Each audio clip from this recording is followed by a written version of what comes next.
Good afternoon, everybody, or good evening to Justin. My name is Juan Rodas. Today we have forward for Bermuda, Justin Donawa. Justin, how are you today in England? I'm good. I'm good. I can't complain. Thanks for having me. For sure. Well, Justin, I want to thank you for doing this for my channel. We're 8 hours. It's 10 o'clock over there in your time, but I really appreciate taking your time out of your day doing this for me. To start off, Justin, if you could talk to us about your childhood in Sands Parish in Bermuda. Yeah, I mean, growing up in Bermuda is a very small place. Mm-hmm. There's about 65,000 people Yeah. packed onto a 21 square mile island, so it's not much room. So growing up, you pretty much know a lot of people, know everyone in your neighborhood. So it's a very close knit neighborhood, and just growing up, I had a lot of friends. The weather's always relatively good. Yeah. Like cold for us is like 60 degrees. You know what I mean? Like it's Fresh. yeah, it's very very different. But I had a nice childhood. Went to primary school, middle school, and 1 year of high school in Bermuda before I went off to the States for boarding school and college. But I thoroughly enjoyed growing up there, and in a good family home, and being able to partake in football and cricket and track and all these things. So. Yeah, most definitely. What do you miss most about your upbringing? Wow, that's a good question. What I miss most, I guess, just being able to have so many people who supported me. Just growing up, I always had obviously my family who was very close knit and always rooted for me, but as well as my community and my country, always wanted to see me do well. And I think us as a people, Bermudians, we love to see our own do well. You know what I mean? Because it's obviously it's a very small island, not many people, so we like to see when we see people like Naki Wells make it into the Premier League and stuff like that. These are big things for us, you know what I mean? So we really like to get behind our own. And I think growing up, I felt that, like, you can feel the people get behind you. Whenever I was going, playing football for my club team or playing for the national team or doing this and that, you really felt the love. So I wouldn't say I even necessarily miss that. I still feel that. I mean, I think I go home at least once a year, which is a good thing. So, and I get a lot of love from the people there. Just they always wondering how I'm doing and things like that. So, I think I definitely appreciate where I grew up and where I come from. So. For sure, most definitely. And obviously, being in England right now, what do you miss most about Bermuda? Definitely the weather. The weather. 100%. Too cold over there. Yeah, is it? I mean, obviously, going to school in the States, I'm pretty used to the cold, but I wouldn't say I like it. Yeah. You know what I mean? I wish I can just go home and just soak my legs in this salt water at the beach. But, it is what it is. But that's definitely the thing I miss the most. That and obviously my family. So. Yeah, most definitely. If you weren't to become a professional soccer player, what would your profession be? If I wasn't to be a professional soccer player? Yeah, if you weren't. Well, I really enjoyed doing track and field. So I think I would have tried to go that route, Yeah. So I think that would have been it. What were your events? I did the triple jump. Oh, and then you also won a medal for that, correct? If I'm not wrong. Yeah. So there's this competition called the Caribbean Games. It's held every year between all the Caribbean or West Indian islands, and there's literally it's the best talent in the Caribbean. Wow. And I was able to win. Out of the 4 times I went, I won 2 medals. Gold. And one of the medals was gold, and I won it in Bermuda, which made it that much more special. So, that's dope. Yeah, that was a pretty big feat for me, I would say. Yeah, most definitely. What don't we know about Justin Donawa? Something that the fans probably don't know about you, apart from being a soccer player. That's a very good question. Let me see. I'm trying to think of something not sports related. Something random. I'm afraid of heights. I hate heights. Oh, me too. I don't like heights at all. I'm afraid. I hate heights, but yeah. I've represented my country at the youth level in 3 different sports, if that counts. Damn. Okay. In football, cricket, and track and field. Wow. How does that feel? Representing your country in 3 different sports. Not a lot of people could say that. Yeah, I mean, obviously, I think just getting the opportunity to represent your country in anything, whether it's sports or being a politician or things, I think that's just an honor to be able to play or speak on behalf of your people. I think that's just something you can't really describe. Yeah. In a way, and the fact that I've been lucky enough and had the opportunity to do that in 3 different sports that I really enjoy doing. I mean, it's almost like surreal. It's something I would never forget. And to have done it, at the youth level, it's just, I'm so happy that I've had the opportunity to do so. So, and hopefully I can continue to do it on the football front for years to come. Yeah, most definitely. What's your favorite music and food? Reggae music, Jamaican? definitely. Yeah, so like Bob Marley, that type of stuff. Food, it's a good question. I honestly, I don't even know if I could single out one food. I'll say, I mean, this is kind of basic, but I love pizza. Like, could eat pizza all the time, For sure. But is there a specific dish from Bermuda that's probably really good if someone ever... Oh, yeah, 100%. Our national dish is called codfish and potato. So you know what cod is, right? Like codfish. Yeah, so it's like codfish. You soak it overnight. You boil some potatoes, and you can have it with like an onion sauce or like a tomato sauce or both. You can usually have like avocado on the side, banana on the side. That's pretty good. It's a boiled egg. It's, oh my God, it's honestly thinking about it right now just makes me like I can't wait to get it when I go home. But that's definitely hands down my favorite dish in Bermuda. Out of all the artists right now, do you have someone in particular that you listen to most often, especially like before a game to get you pumped up? I love Bob Marley. Like, as cliche as that sounds, it is. I always listen to it like right before I get to my game because it just always just calms me down and puts me in a real just mellow mood and able to like just really focus. So I can listen to Bob Marley like 24/7. For sure. A little kid from Sands Parish, did you ever think of being where you are today? Yeah, I mean, I always knew I wanted to play football from a young age. Obviously, it's easy to wanting to do something and think like, see it on TV. Yeah, I'm gonna be a pro footballer one day, but actually doing it is like a whole different thing. Oh, it's a whole another picture. You know what I mean? So the fact that I'm actually on the path to doing that is I mean, like, I'm so happy that had the opportunity, like I said, to try to live on my dream and becoming a professional footballer. I never thought my path would have went the way it did. Just being in Bermuda and then going to the States. And then, somehow ended up in England.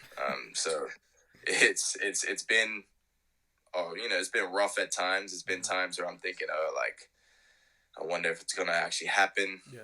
But, I think I've stuck it out and, I'm still pushing, grinding every day to try to realize that dream. So for sure. What sacrifices have you done, to be in England right now? Oh, like I said, just, me being in the States, number one, leaving my family at, 14, 15 to go to boarding school.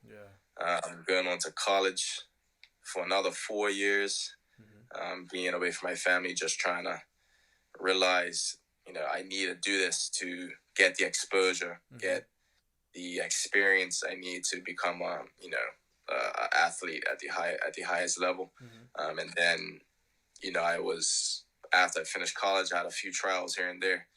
And then this opportunity in England came up with Darlington. And again, I had to say, you know what? If I want to realize my dream, I need to make this happen. I need to just go and see what happens. And, I came out here.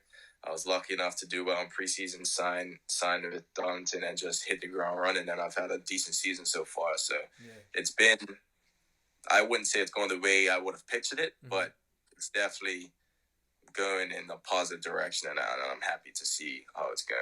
Most definitely. And obviously, as a forward, Justin, who do you think is the best forward in Bermuda history related to soccer? The best forward in Bermuda history, I would have to say Sean Goder. He used to play for Manchester City. Wow. Back in like the late 90s, early 2000s. So he's played for Reading. Yeah. He's played for a few teams in England. So I think he's the best striker so far. I think Nicky Wells is up there. Yeah. We have another player, Clyde Best. He played for West Ham back in the 60s and 70s. Wow. Back when black players weren't really playing in England because of, all the racism and things like that. So we've had a few people who have done really well in professional football. But I would say Sean Gold is probably at the top. You have Nicky Wells, you have Clyde Best, you have Kyle Lightbourne, who's the national team coach now. And then you have a few guys still playing now, like Reggie Lamb, who plays in League Two. So we have a few guys who have really put Bermuda on the map football wise. Yeah, for sure. And obviously, you told us that you played cricket and track and soccer, but why did you choose soccer over the other two sports, even though you excelled exceptionally well in both of them? I mean, in all three of them, Yeah, I mean, like I said, football was my first love. I've been doing it for the longest. I've been playing football since I was about 4 years old. Yeah. Whereas I started track when I was about 8. Played cricket when I was about probably around the same age, 7, 8. So football has always been priority, I would say, even though I did do the other two sports. And I think I knew all along that I wanted to be a pro football player. It's just I enjoyed doing the other two sports as well, so I wasn't going to stop just automatically, you know what I mean? So, yeah. For sure. And obviously, if you were to have dinner with a legendary forward, who would it be with and why? So, I have two in mind that I don't know which one I would really choose. Yeah. It's definitely between Thierry Henry and the Brazilian Ronaldo. Those are definitely two forwards I've always looked up to. Just off of their qualities, their pace, their strength, their goal scoring, obviously, the teams they've played for, just the careers that they've been able to have, at the highest level for so long. Yeah. But if just choosing one, I'd probably just say Thierry Henry. Yeah. Because he played for Arsenal. I support Arsenal, so Gunners.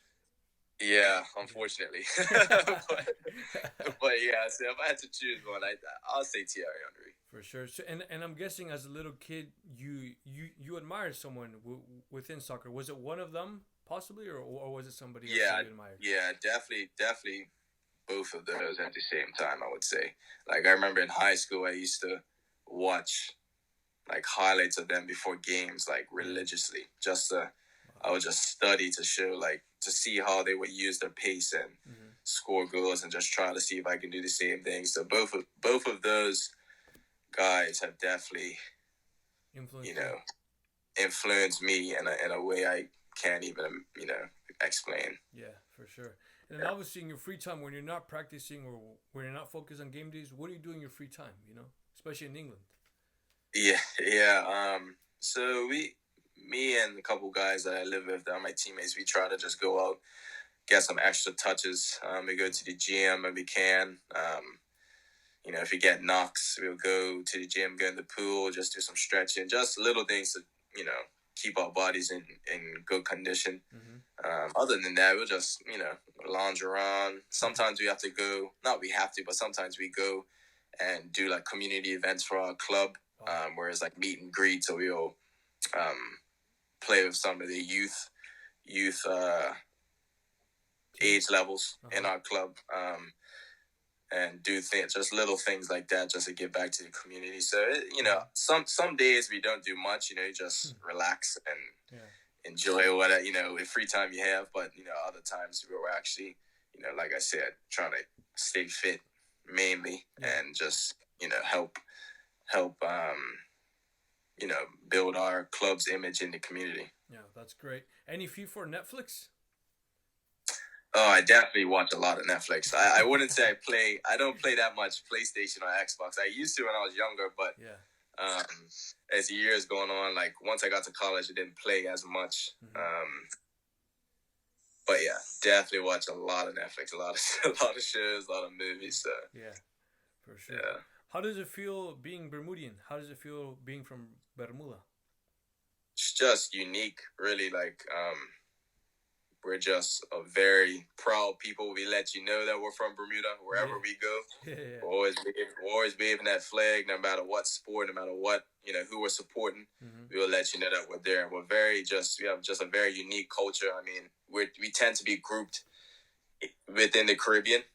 Geographically, we're not in the Caribbean, but we're like more of the coast of the like East Coast, like Virginia, like 700 miles off of there. But it's just, as a people, we're so close knit, we're so passionate about our own, and it makes it a lot easier when someone like me who's way over the other side, trying to make it, and knowing that I have so many people behind me, supporting me and whatever I do, and always rooting for me. So I just love the support that we give each other and the love we show, no matter where we are in the world. I think that's very unique to us. For sure. And obviously playing in sports for cricket and a triple jumper, how was it winning medals for those two sports? Yeah, I mean, especially in track, it's definitely a different feeling, especially in contrast to football where you're with a team. Yeah. Whereas in track, you're basically you in the medal. It's you. You know what I mean? Obviously, you have coaches behind you that have helped you get there, but at the end of the day, it's just you in the track, or you in the sand pit, or you in the high jump bed. Exactly. You know what I mean? So it's definitely a different feeling. You feel like, wow, I've done this. Like, basically on my own, bar my coaches and stuff like that. So it's a different feeling, but no matter what, if you win a medal in track, or if you win a game in football, win a game in cricket, it's for your country. It's amazing. It's such a good feeling. It's an amazing feeling. I wouldn't trade that feeling for anything. For sure. Yeah. And then if I'm not wrong, during your time at Dartmouth, when you guys would have off season, did you play for Blackrock FC? And if you did so, how was that experience? Yeah, so I started playing at Blackrock like before Dartmouth, like in high school, where my high school coach like founded the club. Oh wow! And from there, he was able to get a lot of guys from my prep school, from the prep schools in that were in close proximity to ours. And it was just a great experience. He was able to get us some exposure to college coaches. Coaches will come from all over to watch us play. Wow. And I couldn't be any more thankful for the Blackrock program, because they allowed me to get looks from some brilliant D1 schools in America. Obviously, I ended up going to Dartmouth, and even when I was at Dartmouth, I played a few times. I played once, when they made a PDL team, because it was so hard being able to travel to a game or training, being in school. Yeah. That's one thing I wish I could have done more of, but I think I had played a lot in high school, so I knew what it felt like to play for Blackrock. But overall, it was an amazing feeling being able to be a part of something so special that created a platform for people like me to go to college. Even if I didn't want to play football in the end, I still was able to get a college education from the exposure I got through Blackrock. You know what I mean? So I will forever be thankful for that program. That's great. That's great. And then last year, if I'm not wrong, you get drafted by Columbus Crew. How was it training with the team? Yeah, that was a very good experience. I mean, I spent most of my senior season injured, so I was very pessimistic in regards to what was going to happen next. I was kind of, just in a place where I was like, wow, like maybe this won't work out the way I thought it would. But at the end of the day, Columbus took a chance on me. And I remember that day, because I was in Bermuda. my phone, I didn't have service on my phone. I was only going off of Wi-Fi, and I came home back into Wi-Fi. I just remember like hundreds of messages. People being like, "Yeah, you got took. Columbus took you," and I was just like, "What?" Like honestly, I was in such shock. I couldn't even speak honestly, and actually get on the phone with Caleb Porter and the organization, the president and the CEO. Like it was actually like unreal. I could not explain it. And actually getting out to Columbus. Meeting the guys, going out to California for the first half of preseason. It was unreal. Just to be able to train with guys like Zach Steffen, Jossie Zardes, Will Trapp, you know what I mean? Higuain, it was like unbelievable, and I wouldn't trade that experience for anything. Obviously, at the end of the day, it didn't work out, but I was able to get such valuable experience training with pro players, guys who have been in the MLS or all over the world for a few years. So I really enjoyed that experience, and thankful that the Columbus crew gave me that opportunity. Yeah, most definitely. Then March 6, 2015, a couple years back, you had your debut with your national team against Grenada. How was your debut overall, representing obviously your country? Say that again. Sorry, no, kind of broke up. No, you're good. So March 6, 2015, couple years back, you had your debut against Grenada, 2-2. How was your debut, singing the national anthem and everything? Yeah, that was definitely my debut. Was definitely a proud moment. Given I was still about 18 at the time, 17, 18, 19 at the time. And to be able to play for my country at that age, it was a proud moment for me and my family. Played Guyana I think it was Grenada at home, sorry. Yeah, drew 2-2. Obviously didn't get the win, but for me to come on and actually represent my country for the first time in a friendly, meant a lot to me. And I'm glad I've been able to, represent my country almost 20 times or just over 20 times now since then. So that moment will always, be dear to me. For sure. And then in your second cap, you scored 2 goals against the Bahamas. How did you feel? Obviously scoring 2 goals. Yeah, ironically in that game, so I was obviously one of the younger players. I think I was probably second youngest on the team. Didn't expect to start or anything like that. We were going on there for World Cup qualifying.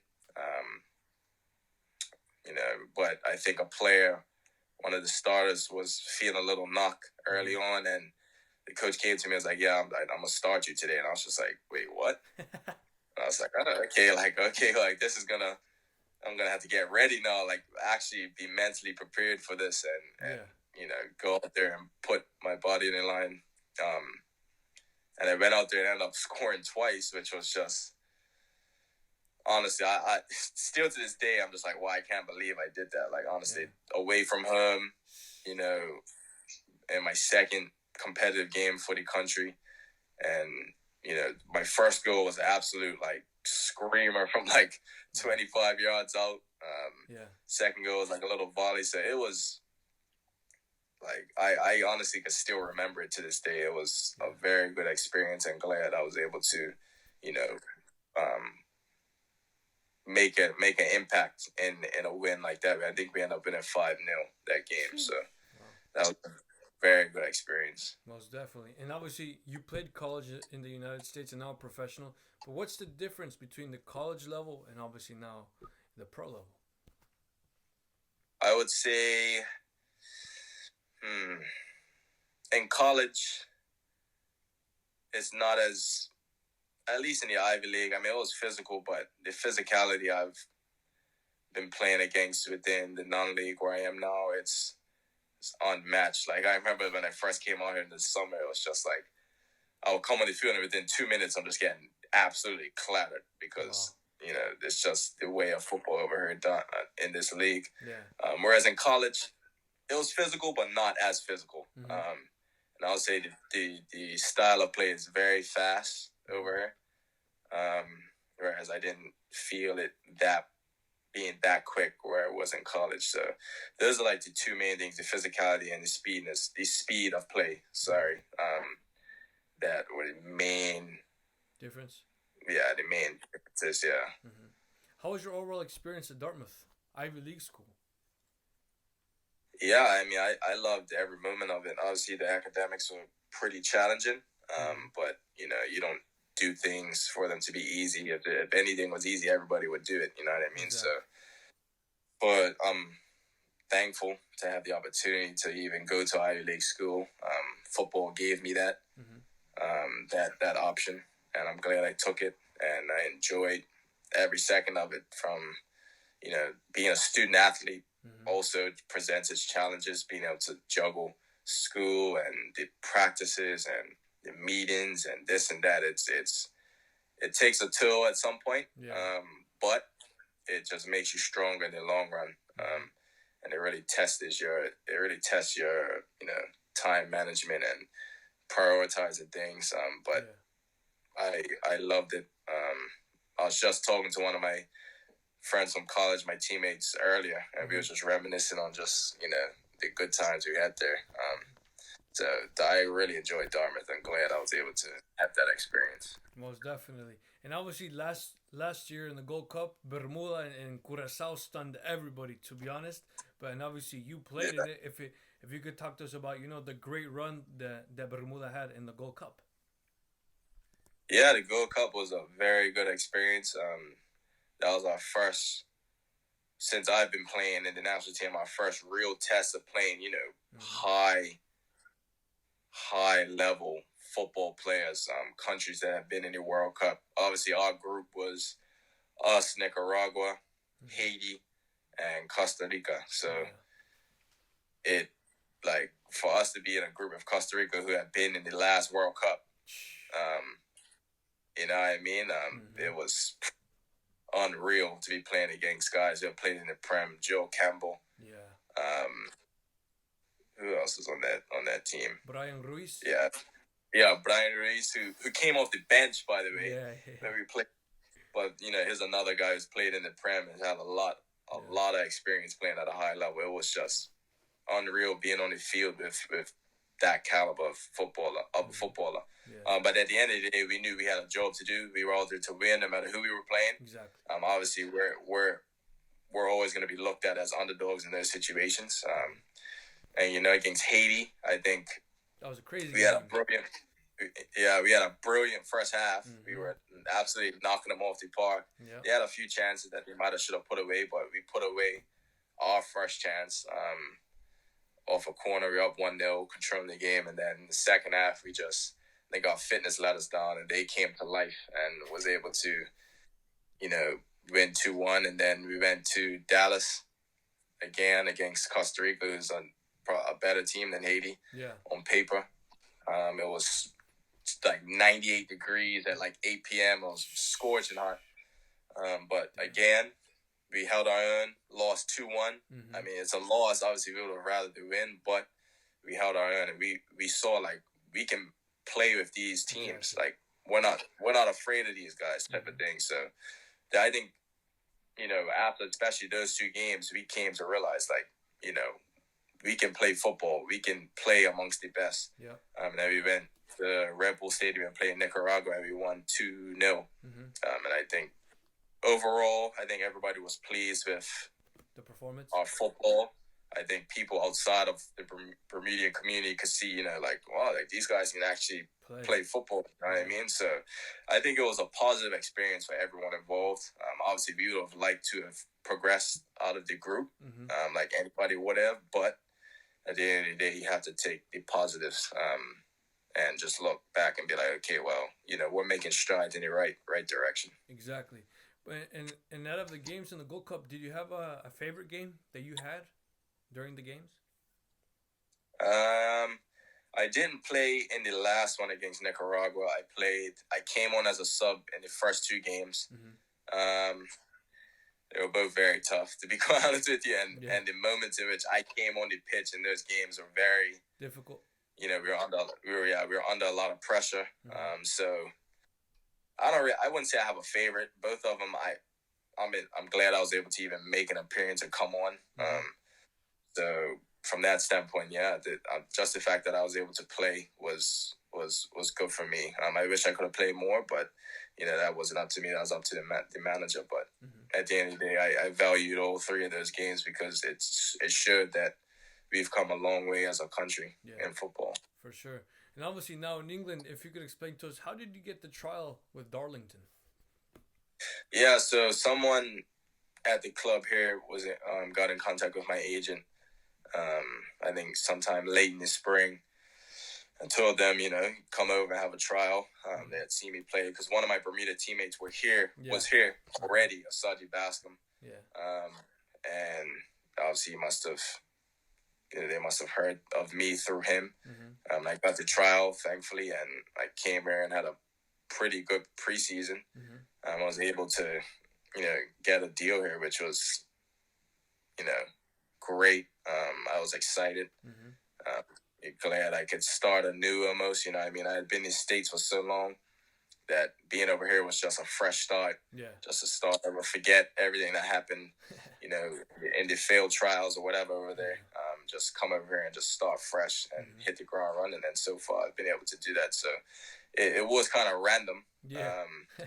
It was very random, yeah. But I'm glad it's going the way it is. For sure. What are your goals with the club? I'm just here to help us win games. At the end of the day, whoever you're playing, you want to win. And I'm just trying to help the club win games and push for playoffs. And, it's been looked at as more of a rebuilding year. It's been as a new manager, a lot of new players from the season before. So it's more of a rebuilding year. So we're trying to just push for the playoffs and finish as high as possible. If you were to get promoted, that'd be, awesome. Huge, yeah. But at the same time, I'm just here to help the club progress in whatever way possible. So that's my goal from now until the end of the season. For sure. How, if I'm not wrong, you signed your first professional contract with Darlington, and if it's true, how was that? Finally, after all the obstacles that have occurred, you finally got what you wanted. Yeah, it is. It is kind of like a sigh of relief, but I realized that it's the start. This is where the work starts. This is where it don't just stop here. Exactly. I know where I want to go, and it's not staying at this level of football. I want to play at the highest level. I sit here and watch these guys playing in the Premier League, and I would like to get there one day. Exactly. You know what I mean? I'm gonna stay healthy and just make a good career over this side. So I know it definitely was a great feeling to just finally get my foot in the door. You know what I mean? And get to a place where I can play games. Obviously signing the deal was great, but you still have to get the game time. So it's the manager here has given me the opportunity to play week in and week out, which is great. I would always thank him for. It's given me the tool set to it's given me a chance to better myself as a footballer and get better technically, better at finishing, better defensively. Yeah. So I knew the work was just beginning, and I'm trying to continue that hard work throughout. For sure, most definitely, and I wish you the best of luck as well. And obviously, living in Bermuda and in the States, now living in England, how is it living in England? It's not like I've been on my own for a long time. For a long time, just like I said, been in the States and all that. So yeah. In terms of looking after myself, it's no real different. Like the only thing that's different now is that I have to like grocery shop for myself and things like that. Whereas like in college and boarding school, we have the dining hall and things like that. Yeah. You have meal plans, but that it's no real different, and I'm enjoying it. This is I'm getting used to being a responsible adult. So just trying to just take advantage of this time period right now and learning on and off the field, how to live, because if I want to make a living out of football, I need to learn how to, be responsible on the pitch and as well as off the pitch. So it's a good experience just living with a few of my teammates, just enjoying the grind of trying to get better every day. Exactly. things like that. So it's been good. Can't complain. For sure. And obviously playing professionally now in the stint with trials in the United States and with crew, could you name the toughest defender that you've encountered? Toughest defender, Mm-hmm. like ever? Yeah, ever. Mm, that's a very good question. I would say one of the toughest I like is one of my teammates from Dartmouth, Wyatt Almsberg. He got drafted by Minnesota United. Chicago Fire now. Yeah, and now he just got traded to the Fire. He was a very good center back. Like He's tall, no? Tall, yeah. He's huge and he's very good technically. He can hit a very good pass, very good distribution. Not necessarily slow. Yeah. He's strong, very smart. Like he was one of the better like all round defenders I played against. Like that I can remember, because I have trained with him day in day out in college, so I really got to see every part of his game all the time. Yeah. He was a very good. He still is a very good center back. Yeah, it's. I mean, I've played against in the league I'm in now. I've played against some tough center backs as well. I mean, some of them are like twice my size. But Wyatt definitely had a very. Obviously, he's still young and still got, I'm sure he wants to get better every day and get to the next level. Mm-hmm. But he was a very well-rounded center back. Yeah, for sure, most definitely. Yeah. And obviously now in the Group A, which you guys were in with Mexico and Panama, you guys beat and stumped Panama in Panama, which was a crazy game. And also played against Mexico. How were those, matches? Obviously, because beating Panama was just stunned everybody, and playing against a top level like Mexico must have been like a great experience as well. Yeah, those games were unreal, surreal. Yeah, it was at home. Both of those matches we got thumped. I think Panama we lost 4-1, and Mexico was 5-1 or something like that. And then we went down to Panama and beat them 2-0. Yeah, at their place, at the national state. Like that was. Honestly, that was like unbelievable. One of the best feelings. Like when we were walking off the pitch, the Panamanians were clapping us off because of the performance we had. I think we really, as a team, played very solid defensively, and we took our chances offensively, and we shut them out. Which was, like I said, they're a World Cup team. You know what I mean? They have guys who have played at the highest level. Mm-hmm. So that was a very, very good experience, and I'm thankful to have played 90 minutes in that fixture away in Panama. Wow. It was very, very tough. I was dead tired at the end of that game. I remember. And then Mexico away played in Toluca, which was 9,000 feet above sea level. Wow. That was one obstacle right off the bat that we knew we were going to encounter. Yeah. Luckily, I wasn't too affected by it. Yeah. And again, I played, I think, about 80 minutes or so, 80 something minutes. Started, and we went up 1-0. It's 15,000 people in the stadium. Very, typical Central American. The stadium's just right on top of you. You feel the energy. It was probably one of the best stadiums I think I've ever played in. Because it's brand new, no? It's brand new. Yeah, and it's just right in Toluca, right in the heart of Toluca. It's very, very nice stadium, but we put in a very good performance. Playing against Raul Jimenez and Pizarro and Memo Ochoa. Yes, well, Ochoa didn't play, but he was there. He was there. Playing against Lozano, who plays for Napoli. Like, these guys are playing Champions League football, Premier League football, and for us to be on the same pitch as them is like unreal. But at the end of the day, like I said, we wanted to get a job done. And at that point, all we needed was a draw to stay in the League A. And it was obviously we went up 1-0. We were like, okay, like this is looking good. And then they came back 1-1. They're like, all right, we just need to stay solid. Yeah. Not necessarily just pack it in, but we just need to stay solid and take our chances. And in the 93rd minute, I think it was 90 seconds left.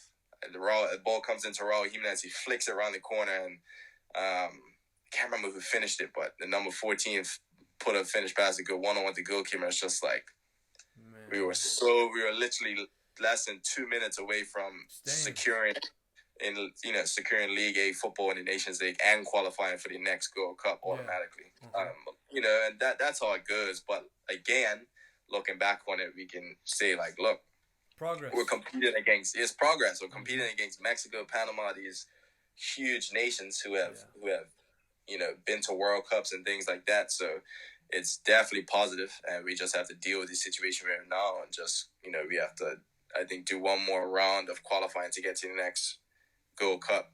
So it is what it is, but at the end of the day, were great experiences and are great things to see where we are as a nation in regards to football, and I'm glad to have been a part of it. Sure. So. And it's a great way, to a show of soccer, and then the level of getting shorter and shorter and shorter. Within the big teams and the small teams, or it's just proving that everybody's getting better, and there is no like small team. Like even with Mexico or against Guatemala, people think that Mexico is going to destroy us, but then in the World Cup we tied them 0-0. And it was a great game. But and now moving on, Justin, how do you remember what you did with your first professional check? Like, what did you buy with it? Do you remember? No, I can't even remember, honestly. It's just, I mean, I'm not gonna sit there and act like I'm earning a whole lot of money. But it just obviously you treat yourself sometimes. Just go out and do whatever, go shopping or whatever. But take care of the basics first. Get things I need for the house and things like that. So I can't remember anything specific. But for sure. And then obviously, if I'm not wrong, like a month ago, Musa Marega, the Mali international forward for Porto, suffered racism. Racism is unfortunately within soccer, and it really makes me furious because we're all equal. It doesn't matter what kind of skin color we have. But in your case, Justin, what do you think should stop racism? Because it's been going on for too long. Yeah, it's such a tricky subject. Obviously, it baffles me just as much as it might baffle you that it still exists in football, in sports in general, and in life. Because at the end of the day, it's like it's everywhere. It's 2020. Where the world's so globalized, and there's people everywhere people. There's still obviously countries that have more, let's say, Caucasian people, more Black, more African American. You know what I mean? So. Yeah, you're gonna get that, but at the end of the day, I think we should be at a point where everyone is accepting of one another, and it's sad to see it still rampant through sports and through football. Honestly, if I had a solution, I would say it. I think if anybody had a solution, we would listen. But it's such a hard, when it's so deep rooted in certain communities, it's hard for it to be done with, you know what I mean? It's such a hard subject. I wish I had an answer to it, but I just think there's no room for that in sports. You go to a stadium, you should go to a stadium just looking to be excited and have see good competition. Obviously, you want your team to win, but you shouldn't take it so far that you have to discriminate. Dehumanize another person. You know what I mean? Because at the end of the day, they're just like you. Exactly. They breathe just like you. They eat just like you. They just happen to have a different skin color, and they have feelings just like you do. Thank you. So it's a tricky subject, and I wish it wasn't in sports or in life in general. But at the end of the day, I think the governing bodies should just continue to work to try to find ways to try to slowly,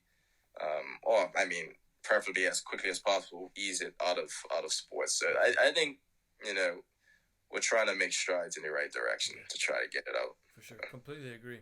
What are your short and long-term goals?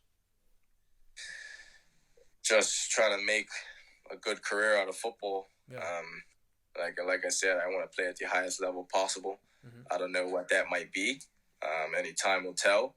But I want to get to a point where, I'm playing at a high level and I'm happy with my football, and being able to support myself and my family, and make my family and my country extremely proud. And that, I would say, that's short term and long term. Yeah. Obviously, I would like this to be my career, and so I want to retire football and say, you know what, I'm done everything I can in the sport, and I'm just, I'm done everything I can, and it's time to say goodbye. But until then, I'm just gonna keep grinding, keep pushing. Yeah, exactly. That's all we can do. I feel like so. For sure. And out of the various or a lot of goalkeepers that you've encountered, who has been the toughest goalkeeper that you've played against?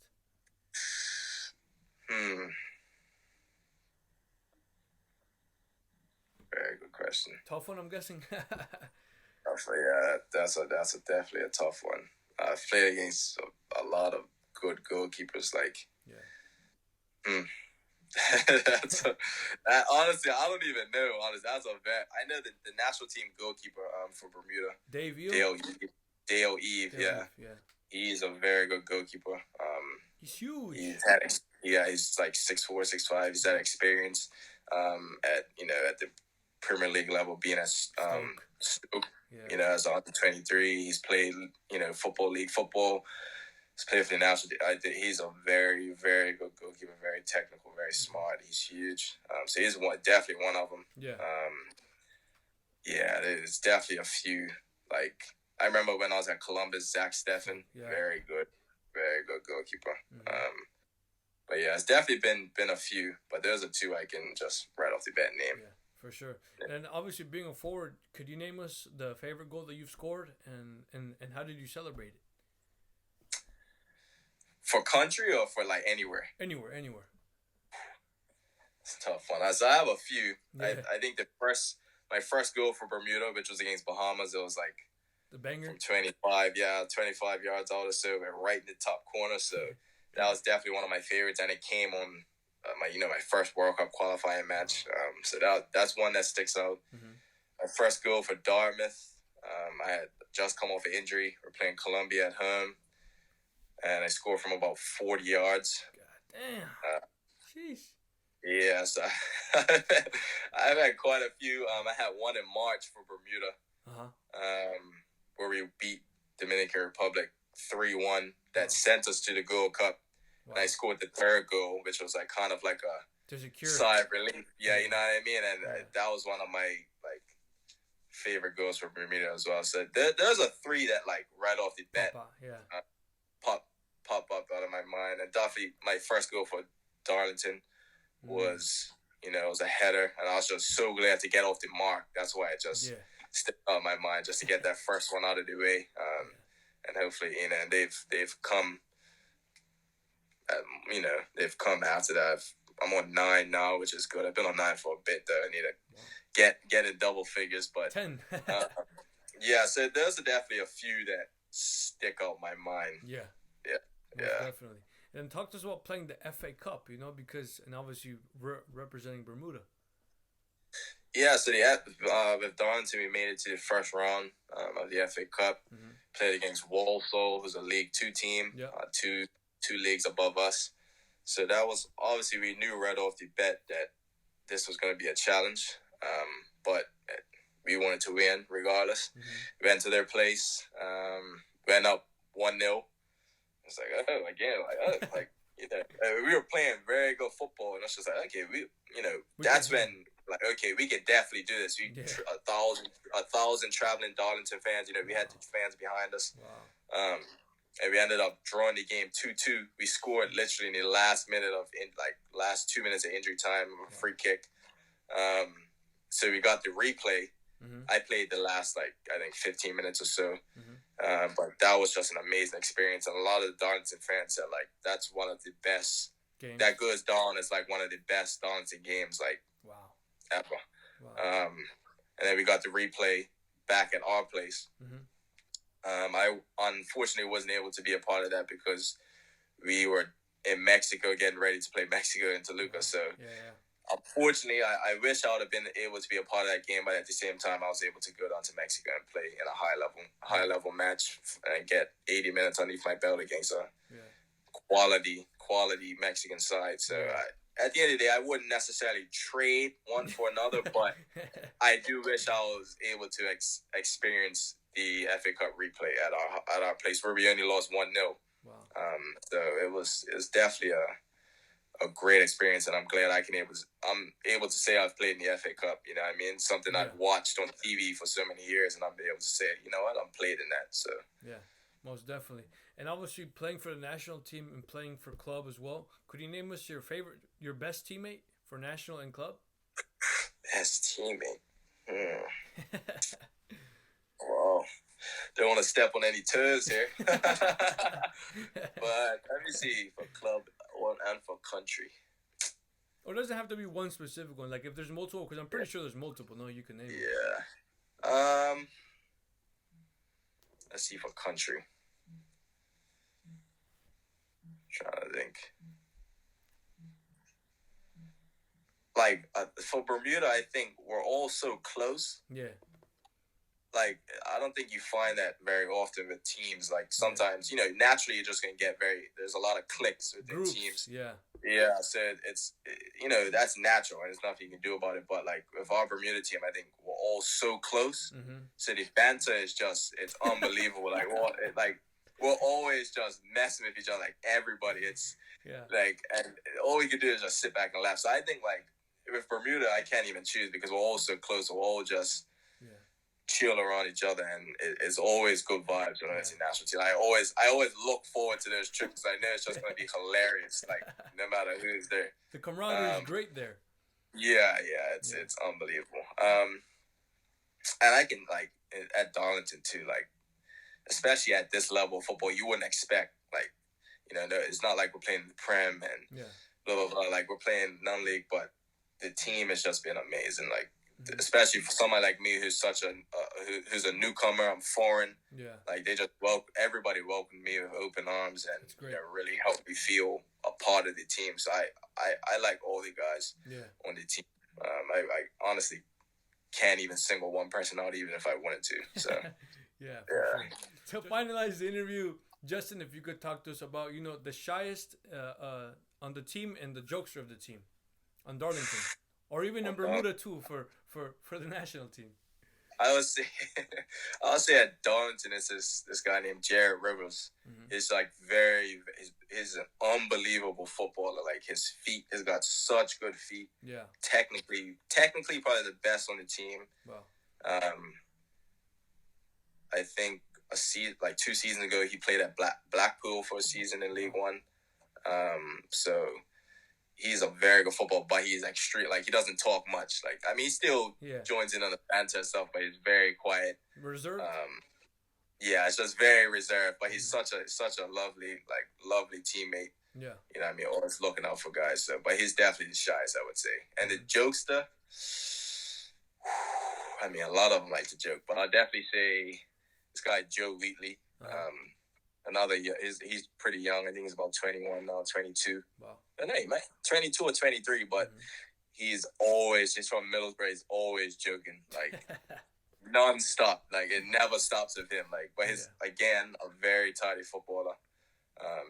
He gets down to business when it comes to the game, it comes to training. But he's even in our group chat, he's always talking, always trying to stir something up. So. That's definitely for club. For country, I would say Kalen Miners. He's a left back. Mm-hmm. Very reserved, very quiet. Wow. Like, rarely said anything unless you really are one-on-one talking to him. Yeah. But again, a very nice kid, like, tidy footballer. Mm-hmm. Does what he has to do. He's very good at listening and taking instruction. So. But yeah, he's very he's probably more shy than Jared is, honestly. Yeah. In terms of jokesters, too many to count. All of them. Too many jokesters on the national team. It's too many of them to even pick out one. So yeah. Well, thank you so much, Justin. You know, for taking your time out of your day. You know, I know it's late out there in England. But like I said, I really do appreciate your time and your responses. I wish you the best of luck with Darlington. Hopefully, we could possibly see you back in the MLS, you know, or possibly in the Premier League like Naki Walls did. And I wish you the best with club. and with national team, and I wish you the best of luck for you and your family, man. Thank you so much. Dan, thank you for having me, and it's always a pleasure to, share what I've been through and things like that, and, thank you for reaching out and things like that. It's been, definitely, it makes me realize how far I've come. It makes me, reminisce on certain things, but again, I would do this again if you want to do this. I'm always willing to do things like this, so I thank you for allowing me to, share these things with you, and thank you for wishing me luck. For sure. And also want to thank Noah for connecting us as well. Oh, yeah. Gotta thank Noah. Shout out to Noah. For sure, most definitely. Thank you for watching my video. If you guys could share it with your family members and friends, that would be much appreciated. To all the people around the world who watch my videos, thank you so much. If you could like and subscribe to my channel, I would love that a lot. Until next time, thank you.